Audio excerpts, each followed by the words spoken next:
Welcome to Redefining Engagement. I'm Francesca Duma, Director of Audience Development and Strategy at Contribui.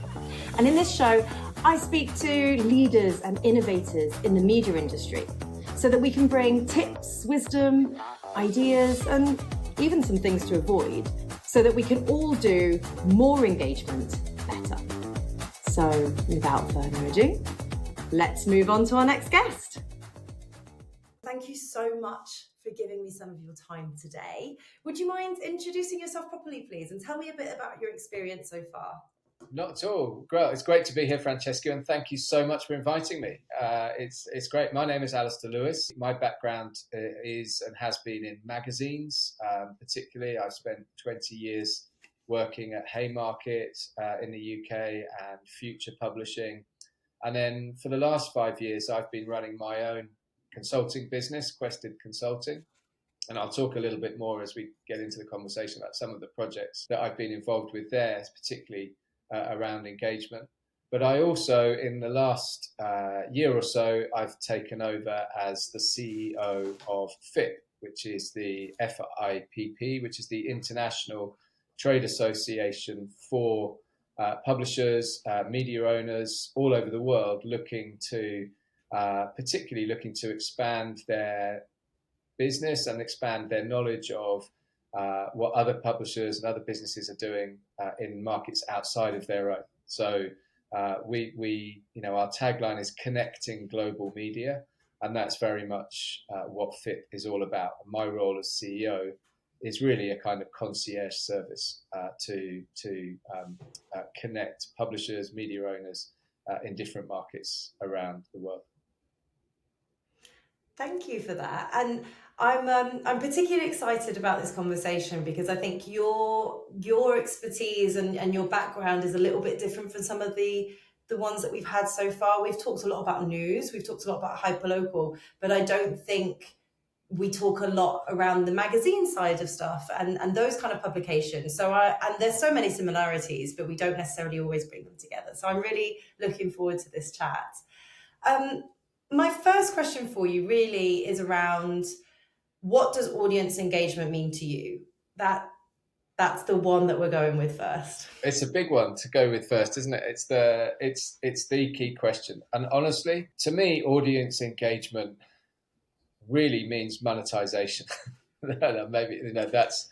I've been thinking about it quite a lot, and fundamentally, I believe that unless you have good audience engagement, positive audience engagement, I think in today's world especially, you will struggle to deliver a monetizable business model. You will struggle to deliver revenues from those readers, and that could apply across a range of different revenue types. But for me, engagement is, as much as anything, a proxy for an ability to monetize your content, which means it's pretty important. Yeah, pretty much. It's interesting because I've had a lot of conversations where people find it very difficult to link audience engagement with that bottom line. Like, it's a really complex cycle. And the fact that you've been thinking about it for a while is nice. What was your original view of audience engagement? Has it changed at all?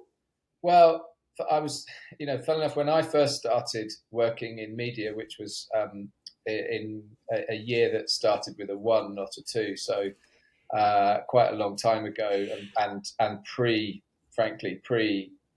not quite pre-internet, but certainly pre the web as we know it today, and selling in print, I sold advertising. Right, and I remember distinctly one of the lines that we used to kind of churn out all the time to our advertisers was, obviously we can't guarantee response.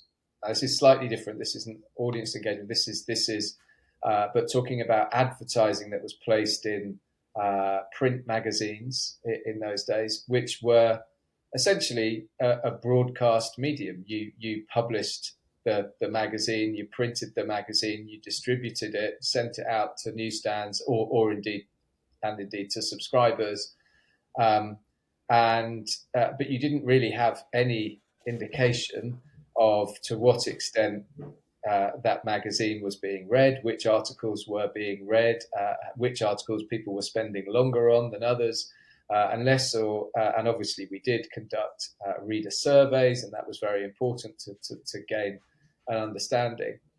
But it was always such a key facet that the advertisers had to essentially trust in us that their adverts were going to reach the right audience, and clearly they wanted to engage that audience to respond to whatever call to action it was that those advertisers had. So in the last 10, 15 years, and with the advent of digital, obviously that flips, and we now have so many ways that from both an advertising but also obviously then a content perspective, the data that we're able to get insights on and analyze from our audience, from their user journeys, which articles they're clicking on, how much time they're spending on those articles, and all of the other great metrics that are available to us, actually start to enable us to be able to go so much deeper in understanding user journeys. And if you can understand those user journeys and where people have been and are likely to go, then you can start to, and obviously we can measure response through clicks and activity on advertising, and that whole world of kind of smoke and mirrors, which is where we were, disappears.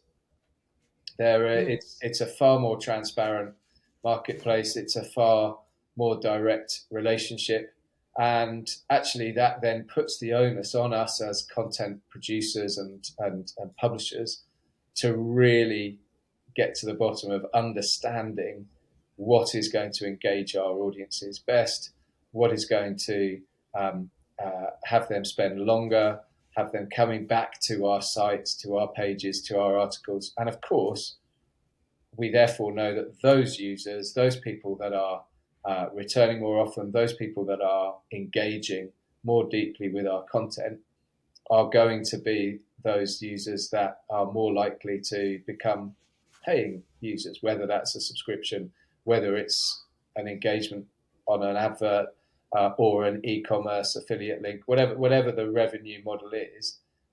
Having a higher engaged percentage of users will result in a higher revenue. So that's really why, for me, engagement becomes a proxy for improved monetization.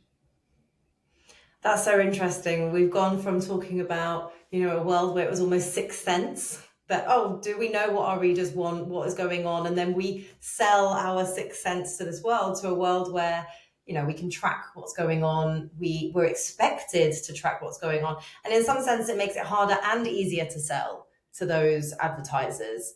That relationship with the advertisers has changed so much. Have you got any comments on that side? Like, it must look so different to what it used to be. Oh, believe me, there have been times in my career, in more recent times, when I wished I wished I could have a slightly less transparent picture than we have, or wish that we could be back in the days of saying, I can't guarantee you response, when an advertiser can come straight back and say, well, we've only had X volume of clicks or an X percent of click through rate, and therefore the revenue is down. But ultimately, that's a great problem to have. That's a great place to be in, because that's what drives quality.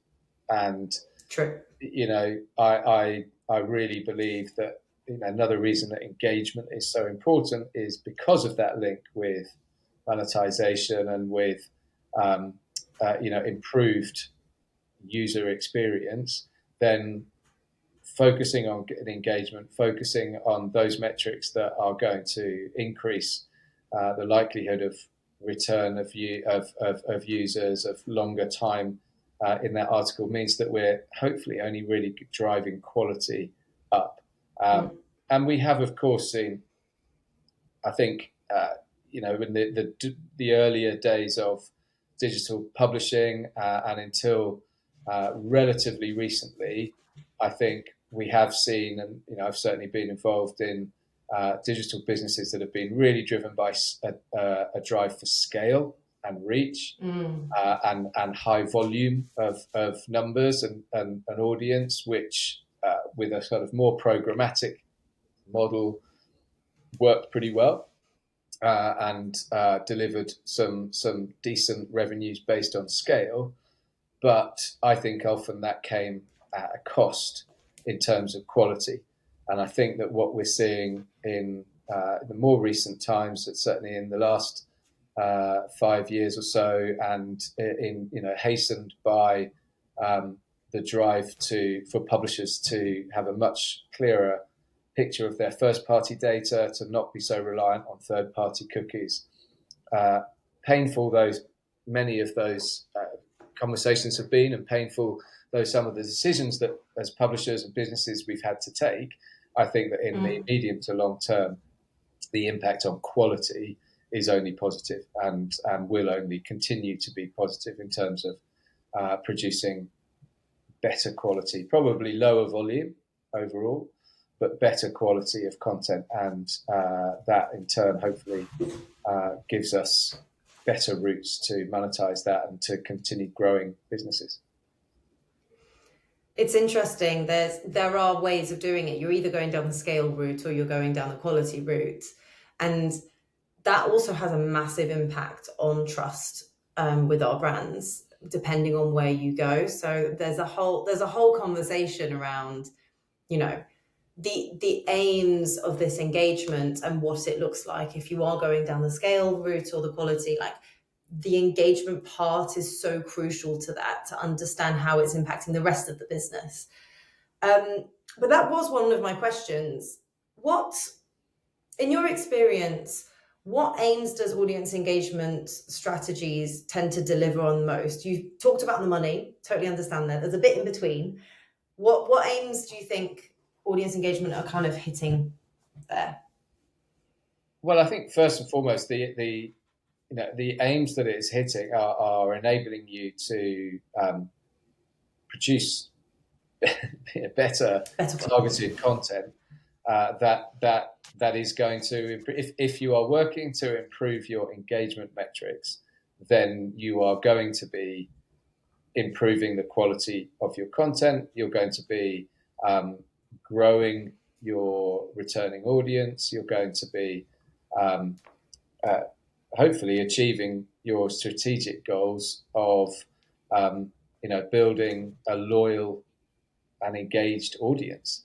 It's something that actually, it's interesting to look at the difference between magazines and newspapers in this space. And traditionally, many magazines, not all, but many magazines, have always been probably indexed higher for engagement in that way, because they've tended to be special interest, niche areas. If I'm into travel, I will buy a travel magazine, and I will undoubtedly spend longer reading that content, whether that's digitally or in print, than I might a selection of news articles that I've got sort of passing interest in, and that are, as we used to say, tomorrow's chip paper or whatever. But I think that that's an area that magazines have actually been able to really kind of lead the way in terms of really understanding their audiences, and really being able to carve those niches and create content and experiences that engage those users. And it's something that we've always done in terms of directing and commissioning the types of content that we know are going to resonate best with our audiences. Let's maybe talk a tiny bit about measurement, because it might look quite different when you look at, the news brands compared to magazines. Sorry. How should we be measuring this engagement, in your opinion? It's a great question, because I try and my opinion is to try and keep it as simple as possible. There are so many metrics. There are so many and you can have very complicated algorithms and models that look at recency and frequency and volume of content. You can make all sorts of ratios based on time on site and depth of read. Ultimately, for me, a user is engaged if they are, if they're spending a better amount of time on that article and returning to the site. So the key metrics for me are returning users.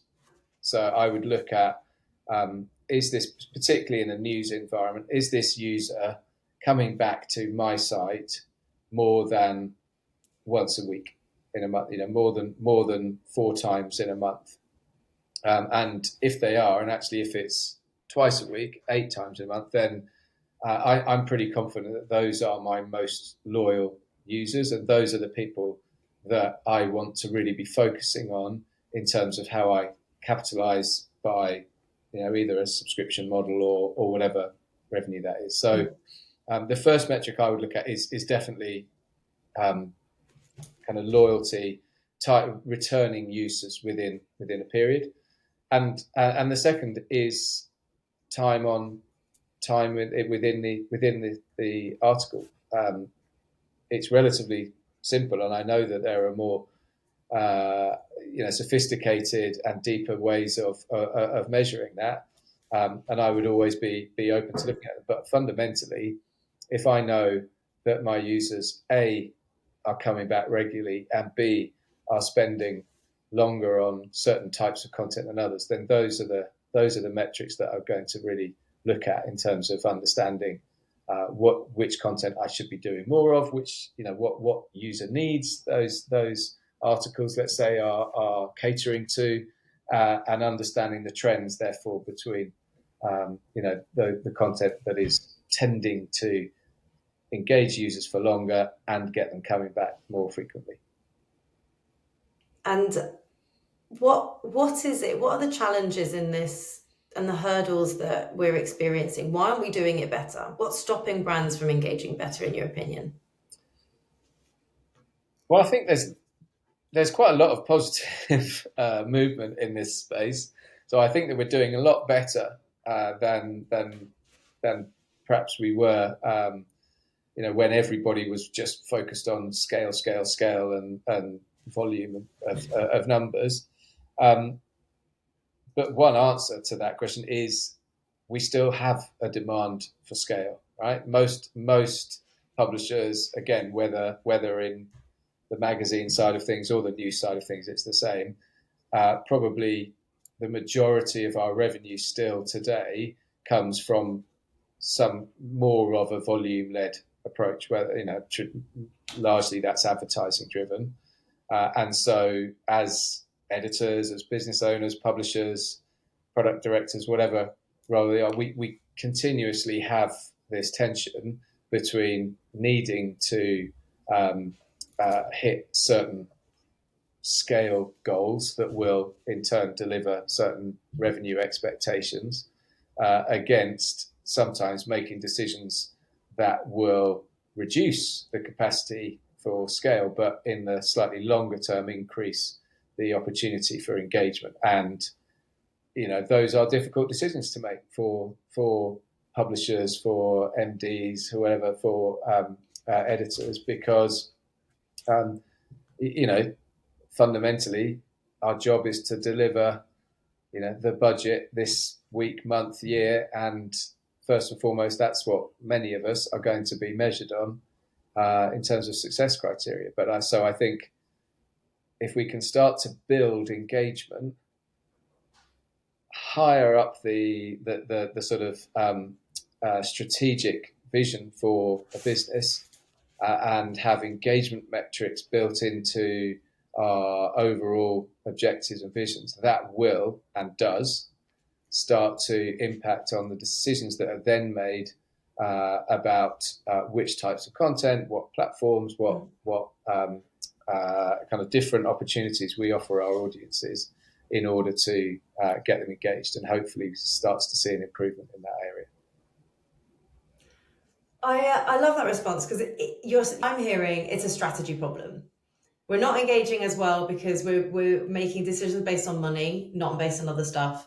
And we've had so many different responses to that question. So that it's really nice to hear. Maybe let's talk a little bit more about those strategies. Oh yes, of course we need to decide on a strategy, but have you experienced any engagement strategies or things that you've seen that have proven really effective?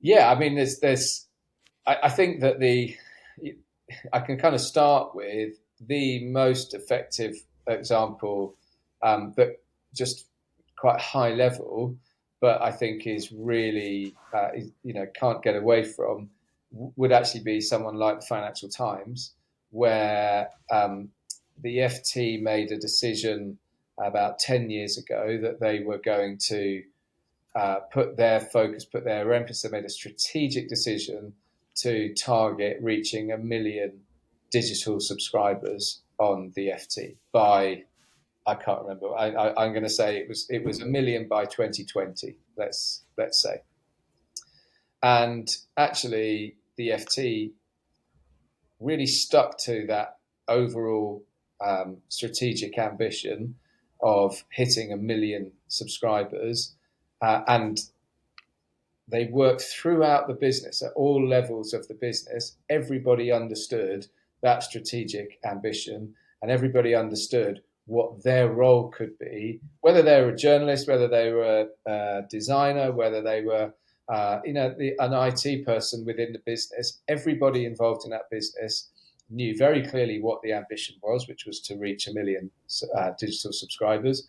And therefore, if you know what that strategic imperative, that strategic ambition is, then you can make decisions both big and down to very small that say, yes, well, will this help us to achieve that overall ambition, yes or no? And if the answer is not yes, then you have to cut it or significantly be able to justify why you're not helping in that ambition. So there are people far better qualified, and there's in fact a whole team of people at FT Strategies who do a great job in helping other businesses understand and explain what I've just described. But ultimately, it worked, right? They hit that target of getting to 1 million digital subscribers actually way before their deadline. They're now onto about the third or fourth version of it. And it really is just a very fantastic example of setting out a strategic ambition that then is delivered by everybody in that business sticking to it, understanding what their role can be in delivering it, and engaging the audience and getting users to come back more frequently, to spend longer on their articles, using data to understand which segments of their audience and which types of content delivered those higher engagement metrics, is ultimately what led to their success in delivering that volume of subscribers. So that's a very kind of big example, and we're not all the FT, and we don't, or, the FT has a great opportunity because it is essentially a single brand business. Many other companies have more complicated kind of portfolio approaches and centralized teams that have to work across different types of product, different types of papers or magazine brands that target different audiences. And it's not always that easy, in all honesty, to set a vision like that. But I would then look at, as an example of engagement, I'd look at some of the much smaller publishers that I've been lucky to work with on the program that I'm running with my business partner, Jez Clifford. We work with 11 local news publishers here in the UK. And everything that we do with that group of publishers is really aimed at helping them to establish their own reader revenue models. And we know that, as I said at the beginning, that reader revenues really are driven by engaged users. So finding ways to grow and improve those engagement metrics are the very best ways to start to be able to grow and indeed launch a reader revenue strategy. So, I would even just use examples of some of the, a paper like the Maidenhead Advertiser, who has been, predominantly print based for the last 120 years of its existence. Have only really started to develop their digital capacity in the last 4 or 5 years. We've been working with them for the last couple of years, and just seeing how they have been able to use newsletters actually as a really good way of engaging their local audience. So that they've got a great newsletter called Your Community Matters. It focuses on the kind of hyper local stories, even within quite a big area that they cover in Maidenhead and Windsor in the south of England. But actually they produce a weekly newsletter, Your Community Matters, that just pulls together stories that are really locally based around the communities that they serve. And that has been tremendous for them has gained a lot of traction. They've done a really good job at targeting the sign-ups for that newsletter. Just sort of simple things like attaching the sign up for the newsletter to each of the articles as they're published, by promoting the newsletter on other channels and other newsletters. And they're in a position now where they've got several thousand subscribers to that newsletter. They are incredibly loyal. They've got really fantastic 60% plus open rates and really strong click-through rates on those newsletters. And they're now in a position where that could become the gateway to potentially a paid newsletter opportunity. It might be something that people would be prepared to pay for. Or actually, it may be that the newsletter is a way in to continue to foster, to build that engagement with that particular set of users. And they become more likely then to subscribe to the broader paywall subscription offer that Maidenhead have got in place. But what they're doing, what I really like about it, is that they recognise the open rate. Well, the open rate is fantastic, and great. It's a proxy, right? That's engagement. What better, again? What better metric than say, well, 60% of people every week that they receive this email are opening it. They're engaged. You don't need much more complicated metric than that. I love that, because it just proves the point that you made at the beginning. You don't need to be the FT to have a really clear strategy of what you're trying to aim for. And it sounds like that one hyperlocal example is so good. We're moving from print to digital. Is that the strategy? Is that how they would describe it? What would it be in their case? Well, the strategy is, it's moving from print to digital. It's building a digital revenue capacity and capability. And the way of doing that is by fundamentally increasing the numbers of and the percentage of loyal readers coming back to your site. So we measure loyal readers as anybody, as I say, that comes back 5 times or more within a month to the site, and then actually Google today on their news consumer insight tool have 3 types of users: casual readers, who are the sort of fly-by-night people that will come and go as they please; loyal readers that return 5 times or more in a month; and then email readers. So Google themselves are recognizing that traffic generated, or the users that are coming to your site having been led through a newsletter, are far and away the most loyal and most engaged segment of users that you will have on your site. So using those kind of tools, whether it's Chartbeat, or whether it's the new NCI tool that Google themselves produced by the Google Analytics, but understanding which types of article engage email readers most. That then leads you to be able to commission and plan and produce content on a regular basis that is not led by a flat plan, and not led by pages that need to be filled in a newspaper, but that's actually led by things like user needs.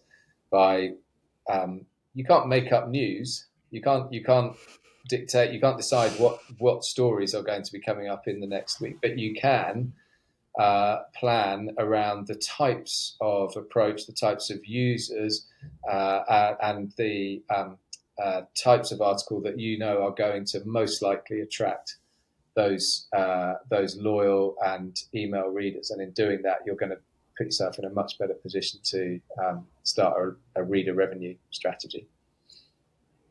I really love that hyperlocal example. I love the small ones for some reason, because there's a difficulty with large, and then there's the difficulties with small, and they're very different.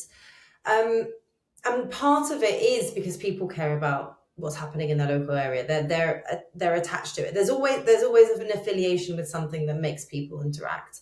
But in these examples that you're giving me, how do you see audiences engaging and interacting directly with editorial teams? We're talking about, it's so important to understand who those audiences is, what they like, what is there anything that you've played with or experienced where you've seen it done really well, or potentially really badly, of that engaging directly with them piece?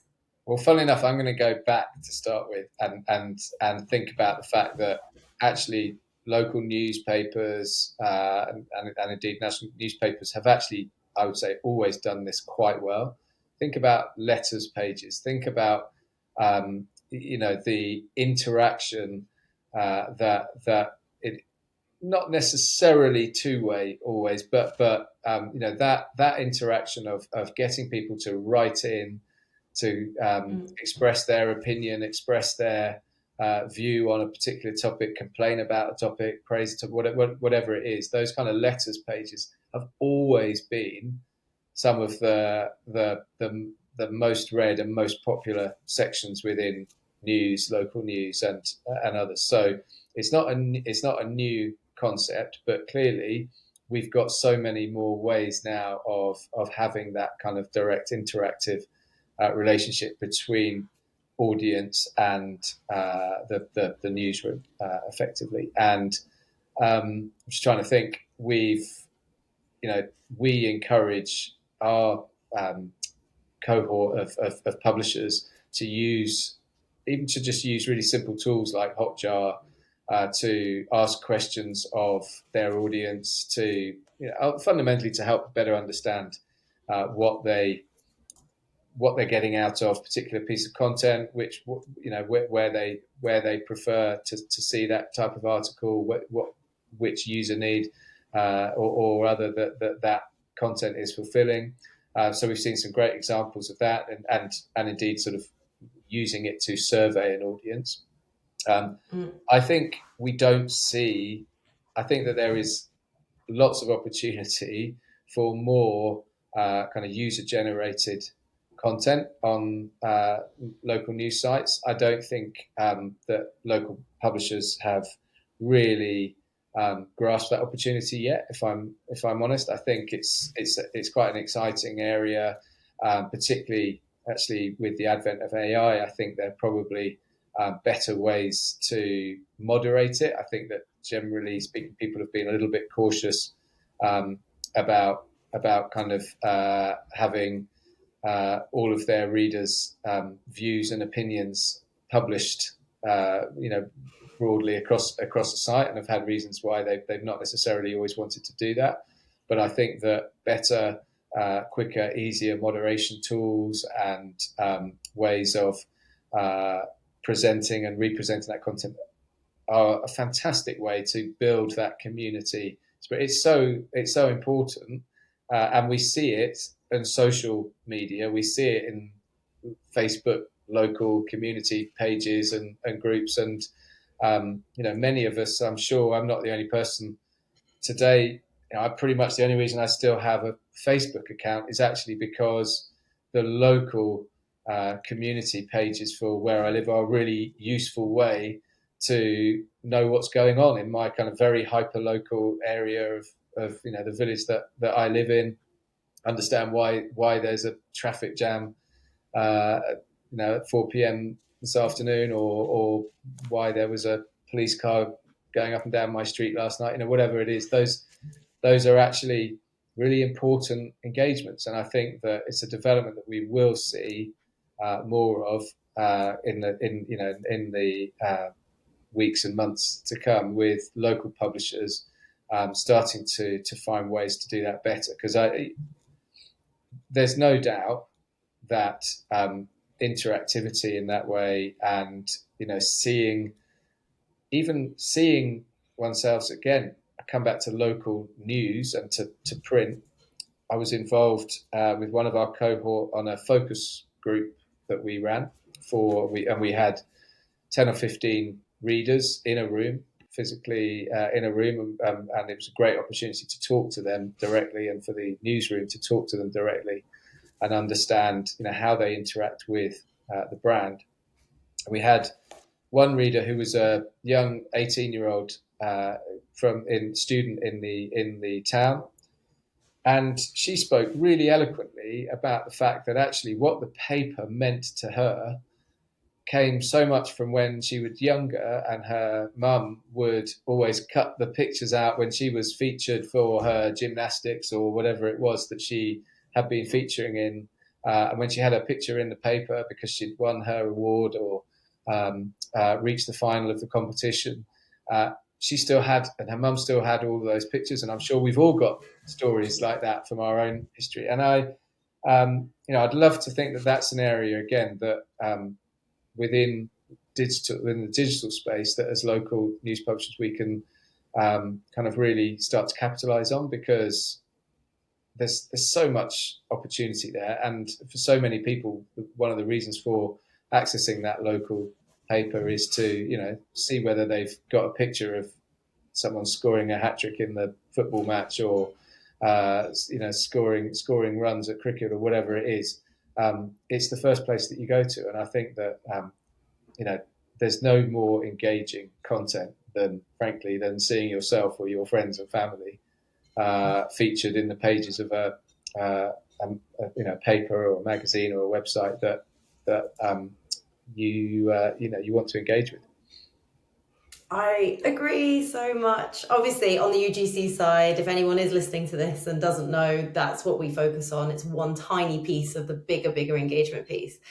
But it is that emotional side that gets people act when they care. And I think that's so important. They either care because it's a need, they either care because it makes them happy. There's a lot around that motivation that people have.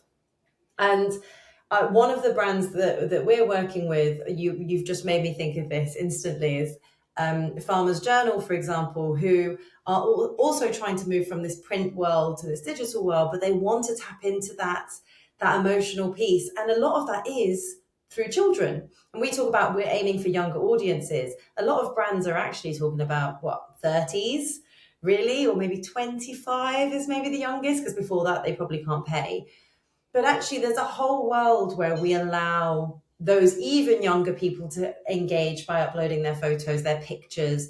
Farmers Journal do a colouring page in their print every week. And then there's a QR code and people can upload their, and it's just a page full of children's colouring in. And it's amazing. And obviously you're so proud to be in that. It's such a nice moment, isn't it? It is really emotional. Maybe on this, we can talk a little bit about trust. Reuters School of Journalism has highlighted, high standards, transparent approach, lack of bias, fairness in terms of media representation is really important.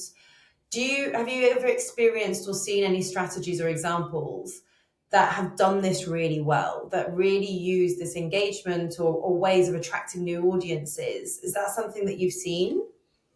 Well, trust is absolutely fundamental, and we will only build successful digital reader revenue models if we gain the trust of our audiences, and fundamentally, people are not going to pay unless they trust what they're reading, and it's a massive issue to overcome, I think, for news generally, globally, that there's too many people are getting too much news from sources that are not necessarily as trustworthy as others, and delivered through platforms that they do trust. So, social media platforms that perhaps as a user somebody might trust, but with content that's being posted from all sorts of nefarious and different channels. But because it's delivered through the platform that they trust, they're taking a certain amount of belief in that. So that's a bit of a tangent, but trust trust is absolutely key to everything. And actually, you look at in the kind of B2B space, and you only need to look at a lot of sort of former magazine publishers, legacy magazine publishers, have found great success from building communities, a bit like Farmers Weekly actually, and others, by building communities around areas of work, essentially helping people to do their jobs better, helping people to build their careers, and providing trustworthy content, trustworthy networks, and access to those people that will enable them to do a better job of whatever it is that they're doing. And because they've built that trust, and because they've hired really reputable journalists and specialists in that area, those special interest B2B publishers are able to charge some really fantastic premiums for the content that they're and it's not just for the content, it's actually for the experience. So you look at kind of membership models, you look at the kind of approach that some of those brands are taking, that's kind of 360. So you get access to events, to one-on-one opportunities to meet with editors and to meet with specialists in an area. And the reason, as a user, as a consumer, the reason that you're happy to pay £500, £1,000 a year, whatever that cost might be, is because fundamentally you trust that that brand has your best interests at heart, understands the area that you're particularly interested in professionally or whatever that is, and that they're able to deliver a set of experiences, some of it coming via content, some of it coming through live events, some of it coming through digital, whatever the mix is. It's all built on trust. There's an interesting piece that you're saying. We've got clearly a lot to learn from that B2B market in some places. Maybe let's have a moment to just talk a bit about the tech behind all of this, because on one side, I'm hearing from you, it's about people, it's about brand. I'm hearing that. We've not said it in those words, but in a way, there is a brand piece behind there. Definitely. But tech underpins a lot of what we do in this world. And we keep talking about AI. It's the thing that comes up again, even though it's not new. It's the cool kid on the block in a sense. What role do you see tech, like AI or even data analytics, playing in this audience engagement world that we're living in? It's absolutely fundamental enabler.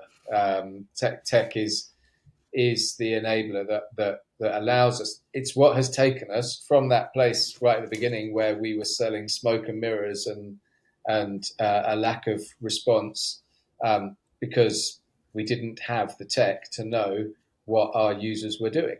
We now do have the tech via analytics and all sorts of other tools to know what our users are doing. AI means that that's only going to get deeper and better in terms of the transparency. We're only going to have improved opportunities to really personalize. And I think that's kind of one of the important next steps that we will start to see, is even more personalized content and personalized experiences. And tech fundamentally enables that to happen.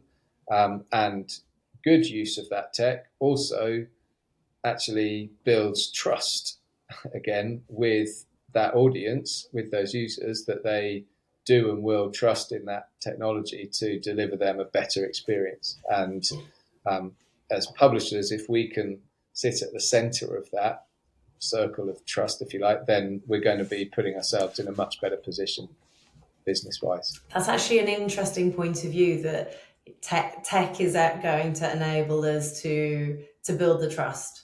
Because a lot of people think of AI, they think, or maybe the other way, but actually you've got quite a positive point of view of how we are going to decide to use that tech to get us to that point. So I am a kind of glass half full kind of person. I can clearly see the threats that tech represent as well, and there's a significant threat, and I wouldn't be doing justice if I didn't mention the fact that I think that same technology poses a really fundamental threat to many publisher businesses if, for example, AI, generative search and answers capability essentially stops referral traffic coming to publisher websites. I think that that will and could pose a really significant and existential threat to publishers in a much shorter time span than any of us would like to believe. So there's no doubt that threat is real and it's there, and we all need to understand how we mitigate that and what steps we put in place to protect our assets and protect the direct route that we have to our audiences, because that's really what this is about. But I also believe that tech is kind of inevitable, and the progress of technology is kind of inevitable. And therefore, if we're running businesses, look for the opportunities as much as the threats in that. And that's why I think from an opportunity perspective, it's an enabler. It's an enabler to allow us to know more about our audiences and to do a better job of serving them. And moving away from tech for 1 second, let's maybe talk about, we always talk about the things that we've done right and the great stories, but it's so nice to also mention the challenges and potentially mistakes that we might have made. I know I've made a lot in our journey. Is there anything where you went, well, that just didn't work. We tried this and it didn't hit the nail on the head that time. Yeah, I mean, there's so many examples of it's one of the great. I believe very strongly in a kind of fail fast, experimenting way of working, and to that end, there are examples every day of tests that we run, of experiments that we run that don't work or don't deliver on the hypothesis that we've kind of established for that particular test. One example, working with the cohort of publishers that we do, is on pay per article approaches. So it made a lot of sense to me, and no doubt it makes a lot of sense to many people that, particularly in local news, that rather than pay for a monthly or an annual subscription, as a user, I might be better inclined to pay on a single article basis to access that content and then move on. We introduced that model on several of the sites that we work with because we felt that would be potentially a really good way for them to monetize the audience without kind of disenfranchising, if you like, those that couldn't or didn't want to buy a subscription. I'm sure there's a combination of factors involved, but honestly, that model just hasn't caught on with users. It hasn't really established itself in the way that I fully expected that it would. As users, for some reason, I think we have all been slightly conditioned by the likes of Netflix and all of the other, Spotify and all of the other kind of monthly subscription and membership products that are out there in the market.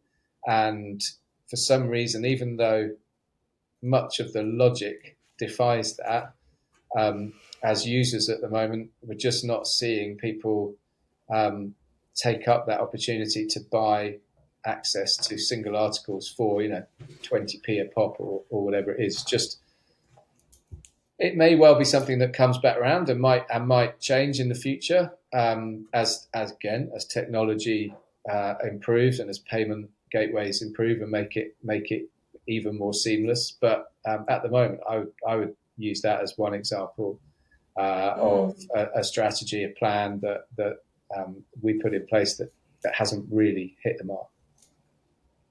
It's funny. It's one of those that, like, financially makes sense when you look at it, but emotionally users don't click with it, and I think that happens a lot. Like, it's the same as when you go to the restaurant with your friends. You're having a great time until the bill comes, and everyone's face slightly drops, and that everyone doesn't like that uncomfortable feeling. And there's a lot that defies logic when it comes to emotions for our users and also for our teams, and how they're going to approach innovation, everything going on. And maybe one last question, because we have spoken about so much and it's been so good around impact. What is an engagement hack that you have either experienced, or for someone coming into engagement for the first time or thinking about doing it, is there anything that you'd recommend they do straight away, like really focus on this? One hack for me.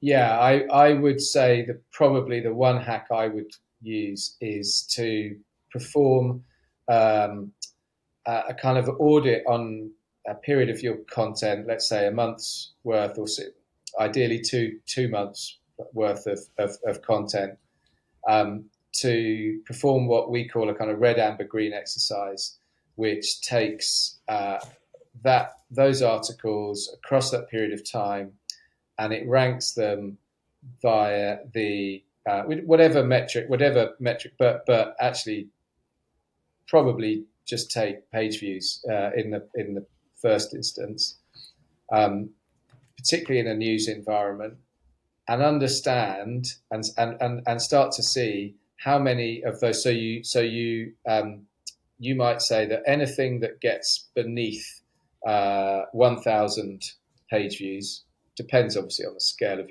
your business, but for the sake of argument, anything beneath 1,000 page views over that period of time is red. Anything between 1,000 and 3,000, 5,000 is amber. And anything that does 5,000 page views or more during that period is green. You could apply the same methodology using an engagement metric like time on. So anything that has more than 1 minute, anything that has or less than 1 minute is red. Anything that has between 1 and 2 minutes time on site is amber, and anything that has more than 2 minutes time on site is green. Either way, you will very quickly see that you have a scarily small percentage, normally, a scarily small percentage of those articles that are coming back green, a slightly better percentage that are amber, and far more than you would like to believe that are showing as red. In other words, what that really helps you, the reason I say this is a hack, is that what that really helps you to immediately see is where you prioritize your effort, and where you then start to be able to recognize what links the green articles, the green content. What's the sort of secret sauce? What's the link between all of those that do seem to be performing well? And similarly, obviously, with the red.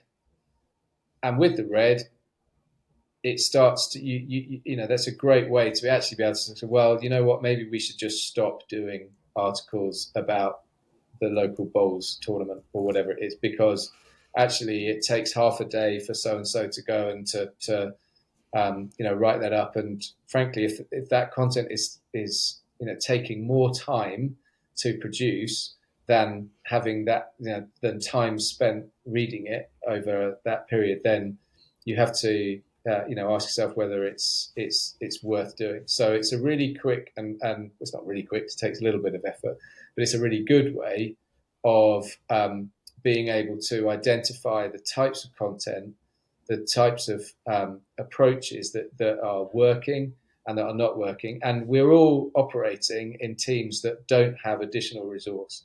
We've all got to be able to, frankly, prioritize the kinds of efforts that we're putting out there. So this is a really good way to, as much as to start doing things, but actually to recognize what you should stop doing. And when you can stop doing two things, that means that you can start doing two new things, which hopefully are going to add to your green for the next month. I love that. Is that what you've been doing with your consultancy with the different brands? You start off with something a bit like that. That's one area that's one thing that we do with them. Yeah. Love it. It's something that I feel like I should do with my general work day as well. Do with your life, yeah. Thank you so much, Alastair, for your time. Such amazing examples. I really enjoyed it. Great. Same here.